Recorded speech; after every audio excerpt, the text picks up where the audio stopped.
Address 76, with me in paradise. And as they led him away, they laid hold upon one Simon, a Cyrenian, coming out of the country, and on him they laid the cross, that he might bear it after Jesus. And there followed him a great company of people, and of women, which also bewailed and lamented him. But Jesus turning unto them said, Daughters of Jerusalem, weep not for me, but weep for yourselves, and for your children.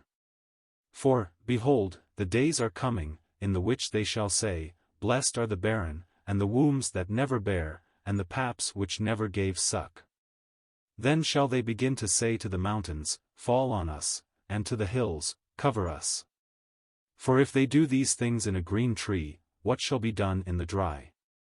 And there were also 2 other malefactors, led with him to be put to death. And when they were come to the place, which is called Calvary, there they crucified him, and the malefactors, one on the right hand, and the other on the left. Then said Jesus, Father, forgive them, for they know not what they do. And they parted his raiment, and cast lots. And the people stood beholding. And the rulers also with them derided him, saying, He saved others, let him save himself, if he be Christ, the chosen of God. And the soldiers also mocked him, coming to him, and offering him vinegar, and saying, If thou be the King of the Jews, save thyself. And a superscription also was written over him in letters of Greek, and Latin, and Hebrew, This is the King of the Jews. And one of the malefactors which were hanged railed on him, saying, If thou be Christ, save thyself and us. But the other answering rebuked him, saying, Dost not thou fear God, seeing thou art in the same condemnation? And we indeed justly, for we receive the due reward of our deeds, but this man hath done nothing amiss. And he said unto Jesus, Lord, remember me when thou comest into thy kingdom. And Jesus said unto him, Verily I say unto thee, today shalt thou be with me in paradise. Luke 23 verses 26 to 43. We have followed our Savior to Pilate's judgment hall and witnessed his trial. We observed Pilate's cowardly conduct, and saw our Lord scourged cruelly and turned over to the soldiers to be put to death. Now we read that they led him from the judgment hall to the place which is called Calvary, and then we have the account of his crucifixion. Connected with that is wondrous grace in saving a poor, condemned sinner who hung by his side on one of the other crosses. Notice what is written concerning the journey to Calvary. They led him away. We are told, not in the Bible but in church tradition, that he staggered and fell beneath the weight of his cross. We do not read that in the Scripture. It may be true, but we have no positive evidence of it. At any rate, it is clear that the soldiers must have observed that the cross seemed heavy for him to carry after all he had suffered the night before and because of the cruel scourgings he had endured, for we are told that, they laid hold upon one Simon, a Cyrenian, coming out of the country, and on him they laid the cross, that he might bear it after Jesus. What a privilege this black man had! Simon was from Cyrene, a city of North Africa, and therefore he was undoubtedly a man of dark complexion. How honored was this colored man to be permitted to bear the cross of Jesus. There is another church tradition that Simon became one of Jesus' immediate disciples, and that the Rufus, mentioned in Romans 16 verse 13 is the same as the brother of Alexander, Simon's son, referred to in Mark 15 verse 21. It seems to me that every colored person should feel grateful that one of his race had the opportunity of helping the blessed Lord as he went out to die upon that cross of shame. As they pursued their way, there followed him a great multitude of people, some in sympathy with him, and others who were ridiculing and reviling him.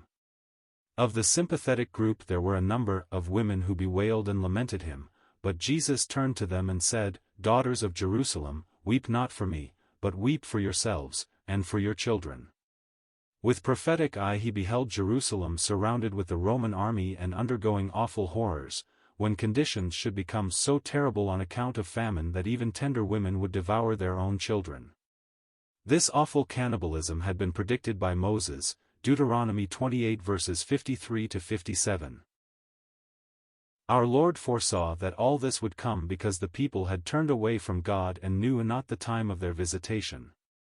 This had been before his mind when he looked upon the city of Jerusalem, saying, 0 Jerusalem, Jerusalem, which killest the prophets, and stonest them that are sent unto thee, how often would I have gathered thy children together, as a hen doth gather her brood under her wings, and ye would not. Behold, your house is left unto you desolate, and verily I say unto you, ye shall not see me, until the time come when ye shall say, Blessed is he that cometh in the name of the Lord. Luke 13 verses 34 and 35. It was all this that led him to say to these women, Weep not for me. He was only carrying out the will of God. This was the express purpose for which he came into the world. For the Son of Man is come to seek and to save that which was lost. Luke 19 verse 10. Weep for yourselves, and for your children, because of the judgment which they will have to undergo, for the days are coming, in the which they shall say, Blessed are the barren, and the wombs that never bare, and the paps which never gave suck. This would be far better than seeing their children torn from them in death.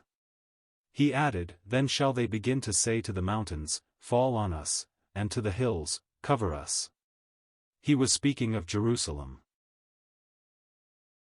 But these same words are used in the book of Revelation regarding the great day of the wrath of the Lamb yet to come on them that know not God, when the kings of the earth, and the great men, and the rich men, and the chief captains, and the mighty men, and every bondman, and every free man, shall hide themselves in the dens and in the rocks of the mountains, and say, to the mountains and rocks, Fall on us, and hide us from the face of him that sitteth on the throne, and from the wrath of the Lamb, for the great day of his wrath is come, and who shall be able to stand? Revelation 6 verses 15 to 17. If men and women refuse the salvation that God offers in Jesus Christ, then they must endure his wrath. And so our Lord warned these people of judgment soon to come upon Jerusalem. He referred to a passage in the Old Testament as he said, For if they do these things in a green tree, what shall be done in the dry?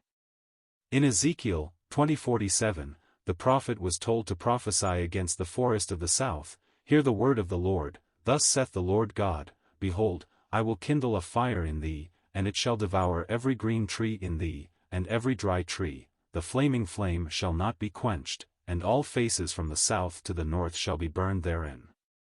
And all flesh shall see that I the Lord have kindled it, it shall not be quenched. The blessed Lord himself was pictured as the green tree, in him was life, and the life was the light of men. John 1 verse 4. Rejecting Jesus and turning away from God, formal, religious Israel was represented by the dry tree. If they refused the only perfectly holy, sinless man in all Israel and condemned him to suffer upon the cross, what would be the doom of those who spurned him, who were living in their sins and ignoring the salvation that he came to bring? And there were also 2 other malefactors, led with him to be put to death. These were 2 who, like Barabbas, had been cast into prison for evil. These men were to be crucified with the Lord Jesus, he was numbered with the transgressors.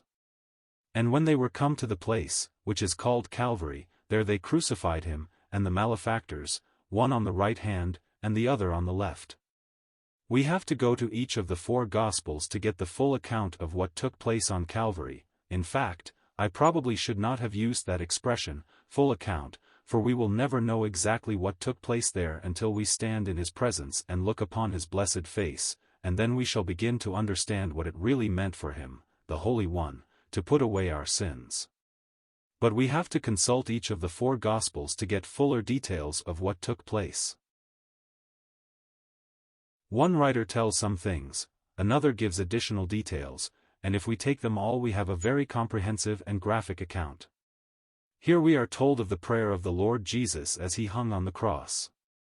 Think of him extended there upon the tree, nails driven into his hands, the thorn crown pressed upon his brow, the soldiers keeping guard around the cross, the multitude reviling and mocking him, and blaspheming his name, crying out in ridicule, If thou be the King of the Jews, save thyself.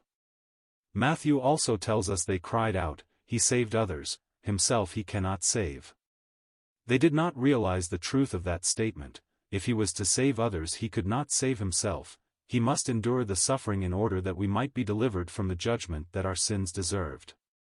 So as he heard them, instead of any resentment in his heart, we hear him praying, "Father, forgive them, for they know not what they do." In the Old Testament, if a man slew his neighbor without intending to kill him, he was to flee to the city of refuge, and there he would be safe from the avenger of blood. For the actual murderer there was to be no escape from death.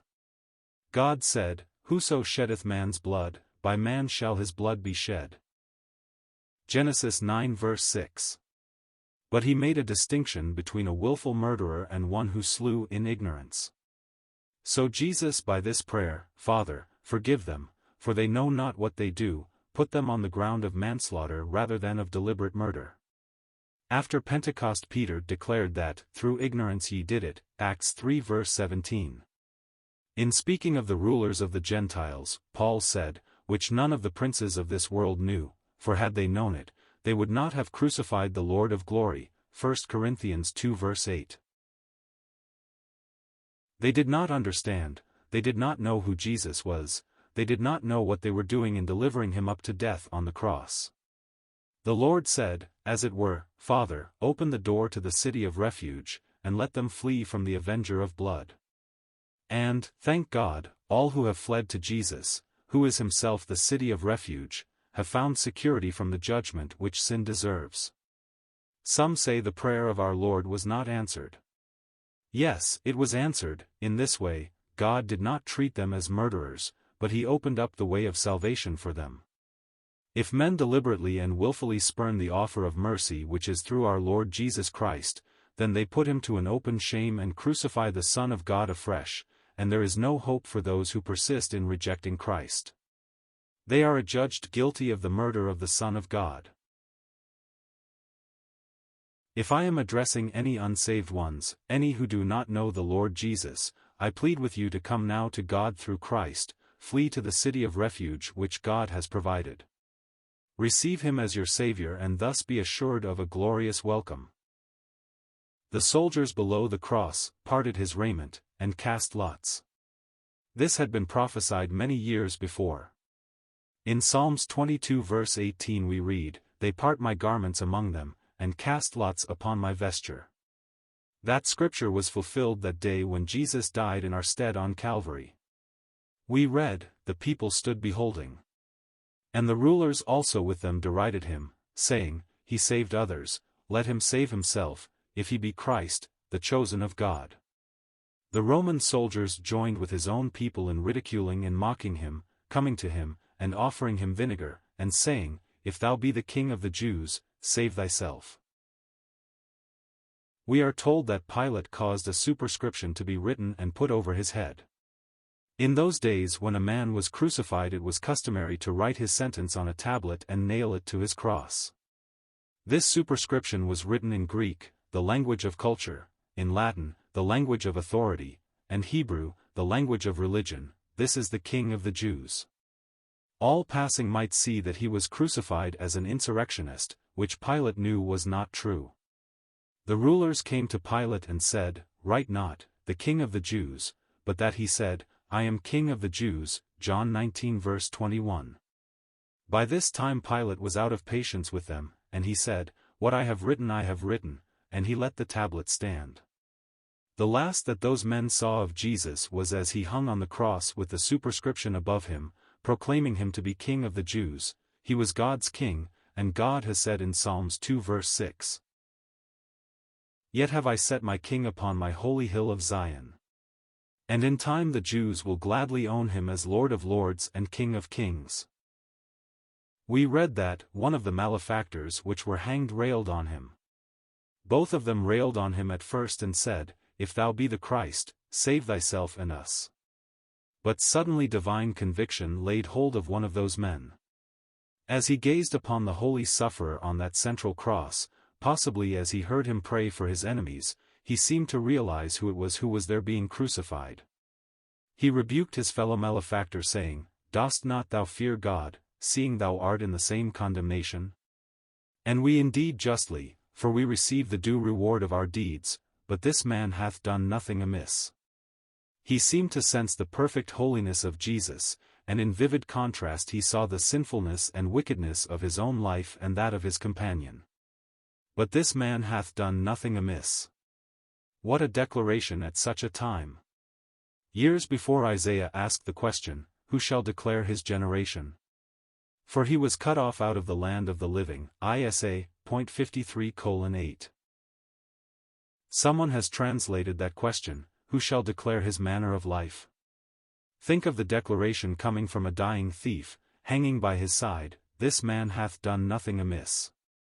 He then turned to Jesus as he recognized in that thorn-crowned sufferer, the one who is the King of glory, and he said, Lord, remember me when thou comest into thy kingdom. It was real faith coupled with genuine repentance. So this man hanging there upon that cross was saved.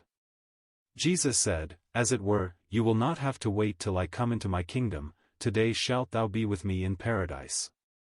I know there are some who would like to make us believe that what Jesus said was today, not yesterday nor tomorrow, I say unto thee that some day shalt thou be with me in paradise. That does violence to the text as we have it both in the original and in the English Bible, and it would imply that our Lord did that thing which he condemns in us. Used idle words. No, what he said was, today shalt thou be with me in paradise. And he was, for ere that day closed, according to Jewish reckoning of a day, from sunset to sunset, the Lord Jesus had dismissed his spirit to the Father, and the spirit of the thief had gone to be with Christ in paradise, the first fruit of his glorious redemptive work. An old writer has suggested that there is great danger in putting off our salvation until the end of life. In the Bible there is one man who was saved at the last moment. There is one, that none might despair, only one, that none might presume. During a series of meetings years ago, an evangelist saw a young man who looked somewhat concerned. The evangelist went to him and asked if he were ready to die, and the lad replied, No, I am not ready, I hope to come some day. Remember the dying thief? The evangelist asked, Which thief? The young man looked up startled and said, Oh, I had forgotten, there were two, weren't there? Yes, replied the evangelist, and one went out, so far as we have any record, into eternity closing his heart to the Savior and was lost forever. The other trusted him and was saved forever. Which thief are you going to be like? The young man said, I'd better come now.